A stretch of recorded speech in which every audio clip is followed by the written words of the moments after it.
Hello friends, कैसे हैं आप। आई होप आप सभी अच्छे होंगे। चलिए आज की स्टोरी शुरू करते हैं। रात तकरीबन 9 बजे दफ्तर से लौटने के क्रम प्रफुल्ल बाबू की चमचमाती मर्सिडीज कार जैसे ही उनके घर के मुख्य फाटक पे घुसी, ड्यूटी पर तैनात सुरक्षाकर्मी तेजी से दौड़कर उनके पास पहुंचा। उन्हें सैल्यूट करते हुए, साहब एक महिला आपके लिए लिखी गई एक व्यक्ति की चिट्ठी लेकर ना जाने कब से यहाँ भटक रही है और बार बार आपसे मिलने का अनुरोध कर रही है। मैंने मना करने के बाद भी यहाँ से भाग नहीं रही है। उसके साथ एक उसका छोटा बच्चा भी है। प्रफुल्ल जी ने गार्ड की बातों को सुनकर बेहद अचरज से उस महिला को अपने नज़दीक बुलाया और उससे जानना चाहा, आप कहाँ से आई है और मुझसे क्यों मिलना चाहती है? किसने मुझे ये चिट्ठी लिखी है? कँपाते हाथों से महिला ने बिना कुछ ज़्यादा बोले प्रफुल्ल जी को एक चिट्ठी पकड़ाई और फिर मुद्दीम आवाज़ से सिसकते हुए बोली, साहब मैं अभागन अभी बड़ी भयानक मुसीबत में हूँ, तत्काल आपकी मदद चाहिए। आपके पिताजी ने मुझे ये चिट्ठी देकर आपके पास भेजा है। मेरा इकलौता बेटा बहुत बीमार है, इसे किसी भी तरह किसी सरकारी अस्पताल में भर्ती करवा दीजिए, आपका जीवन भर उपकार रहेगा। गांव में इसके इलाज की समुचित व्यवस्था नहीं होने के कारण मजबूरी में मैं आपके पास आई हूँ। चिट्ठी देते हुए महिला प्रफुल्ल जी के सामने अपने दोनों हाथ जोड़कर खड़ी हो गई। प्रफुल्ल जी ने उस चिट्ठी को ध्यान से पढ़ा और कुछ पल के बाद बेहद गंभीर व शांत हो गए। उसके बाद वे मैली कचौड़ी साड़ी पहनी कभी उस महिला की तरफ अपनी आंखें फेरते तो कभी चिट्ठी की तरफ।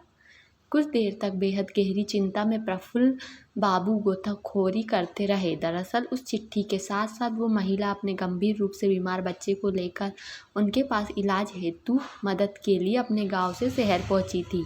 आप कब से मेरा इंतज़ार कर रही है? क्या आपने कुछ खाया है? प्रफुल्ल जी ने महिला से जानना चाहा। उसने उत्तर में महिला कुछ बोल ना सकी, बस लगातार एकटक देखती रही। प्रफुल्ल जी ने उसी क्षण अपने सुरक्षाकर्मी को बोल महिला और उसके बच्चे के लिए आउटगेस्ट रूम में रहने का इंतजाम करवाया और वहीं कुछ देर बाद दोनों के लिए भोजन का प्रबंध भी करवाया। उन दोनों के भोजन करते करते प्रफुल्ल जी फिर अपने मोबाइल फ़ोन से किसी से कुछ बात करते हुए उनके सामने उपस्थित हो गए। महिला ने पुनः उनसे फरियाद करते हुए बोला, साहब भगवान के लिए मेरी मदद कीजिए और मेरे इकलौते बच्चे की बीमारी को सरकारी अस्पताल में भर्ती करवा दीजिए, नहीं तो इसका बचना मुश्किल है। महिला बोलते बोलते उनके पैरों पर गिर पड़ी। अरे माता जी, ऐसा मत कीजिए, आप मेरी माँ समान हैं, आप चिंता मत कीजिए, सब ठीक हो जाएगा। प्रफुल्ल बाबू ने उसकी हिम्मत बढ़ाई। इतने में रात में बेहद खामोश सन्नाटे को चीरती हुई हॉर्न बजाते एक दूसरी गाड़ी तेजी से घर के अंदर घुसी और कुछ पल बाद एक डॉक्टर वहां उपस्थित हुए। आइए डॉक्टर साहब, ये बच्चा बीमार है, इसकी जरा बेहद गंभीरता से पड़ताल और इसका इलाज कीजिए, प्रफुल्ल जी ने कहा। डॉक्टर बाबू ने बिना अपना वक्त गंवाए तकरीबन 20 मिनट तक उस बच्चे को गहन निरीक्षण में किया। फिर कुछ जांच करने के साथ साथ कुछ दवाइयों की पर्ची भी वहां खड़े प्रफुल्ल बाबू के हाथों में पकड़ा दी।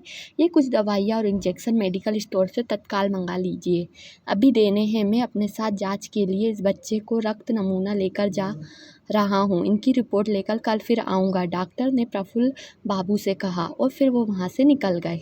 प्रफुल्ल बाबू ने डॉक्टर की पर्ची और कुछ पैसे अपने ड्राइवर को पकड़ाते हुए तुरंत सारी दवाइयाँ लाने के निर्देश दिए। फिर खुद अपने घर के अंदर जाने के लिए वहाँ से बरामदे की ओर मुड़े। साहब बस आप मेरे बच्चे को किसी सरकारी अस्पताल में भर्ती करा दो, मैं गरीब कहाँ से दे पाऊँगी इलाज के इतने पैसे, मेरे पास तो रहने खाने के लिए भी पैसे नहीं है। महिला गिड़गिड़ाई, माता जी बस आप निश्चिंत रहे, जाकर आराम करें, रात बहुत हो चुकी है। इतना कहकर प्रफुल्ल बाबू वहाँ से निकलकर अपने घर की ओर प्रवेश कर दिए। सुबह डॉक्टर बाबू बच्चे की तमाम रिपोर्ट के साथ फिर हाजिर हुए।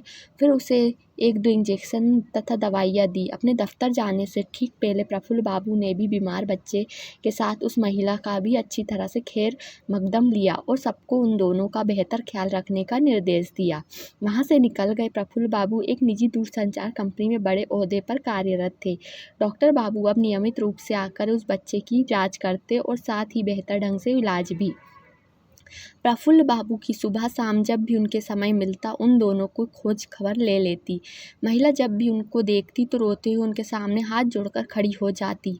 हालांकि प्रफुल्ल बाबू उसको बार बार और लगातार ये ना करने के लिए कहते रहते। दिन बीतने के साथ साथ बच्चों का नियमित रूप से बेहतर इलाज होता रहा, साथ ही रहने खाने की भी भरपूर ख्याल रखा जाता। तकरीबन 1 महीने के बाद जब बच्चा पूरी तरह से तंदुरुस्त हो गया तो महिला प्रफुल्ल बाबू के सामने जाकर बोली, साहब मेरा बच्चा बिल्कुल ठीक हो चुका है, अब मैं वापस अपने गांव जाना चाहती हूँ। आपने जो मेरे लिए किया उसके लिए मैं जीवन भर आपका और आपके पिता का, कृष्णकांत जी का एहसानमंद रहूँगी। जब वो महिला अपने बच्चे के साथ वहाँ से विदा होने लगी तो प्रफुल्ल बाबू ने कुछ रुपयों के साथ दोनों को नए कपड़े और 2 जोड़े नए चप्पल उपहार स्वरूप दिए और साथ ही एक चिट्ठी भी देते हुए कहा, इसे उन्हीं दे दीजिएगा जिन्होंने आपको यहाँ भेजा था। महिला हाथ जोड़कर कृतज्ञता का भाव प्रकट करते हुए उन्हें लगातार अनगिनत दुआएं देती वहाँ से चली गई। ठीक दूसरे ही दिन गांव पहुंची कृष्णकांत जी को वह चिट्ठी देते हुए महिला उनसे प्रफुल्ल जी की बहुत तारीफ करने लगी। बाबा आपका बेटा तो देवता है, देवता कितना ख्याल रखा उनने हमारा। ऐसा बेटा किस्मत वालों को नसीब होता है। ऊपर वाला उन्हें और उनके समूचे परिवार को हमेशा सलामत रखे। कृष्णकांत जी उस चिट्ठी को पढ़कर दंग रह गए। उसमें लिखा था, परम आदरणीय बाबूजी, मैं आपको नहीं जानता, ना ही मैं आपसे मिला हूँ, लेकिन अब आपका बेटा इस पते पर नहीं रहता। कुछ महीने पहले ही उसने ये मकान बेच दिया है। अब मैं यहाँ रहने लगा हूँ, पर मुझे भी आप अपना बेटा ही समझिए। बचपन से ही मैं अपने पिता का मरहूम रहा हूँ, लेकिन मैंने जब आपका पत्र पढ़ा तो मुझे ऐसा लगा जैसे आप मेरे सगे बाप हो। मुझे कुछ करने के लिए आदेश दिया है। आप कृपया इनसे कुछ मत कहिएगा। आपकी वजह से मुझे इस माता के द्वारा जितना आशीर्वाद और दुआएं मिली है, उस उपकार के लिए मैं आपका ताउम्र ऋणी रहूँगा। आपका अपना प्रफुल्ल शर्मा। कुछ बेहद खामोश लम्हों के बाद कृष्णकांत जी का सिर कुछ सोचकर खुद ब खुद उस अनजान पवित्र आत्मा का सम्मान में झुक गया और उनकी आंखें तो नम थी ही। तो फ्रेंड्स, ये तो थी हमारी आज की स्टोरी। अगर आपको अच्छी लगी हो तो प्लीज़ चैनल को लाइक, सब्सक्राइब और शेयर ज़रूर कीजिएगा और ज़्यादा से ज़्यादा कमेंट कीजिएगा ताकि मैं और भी अच्छी अच्छी स्टोरियाँ आपके साथ शेयर कर सकूँ। Thank you.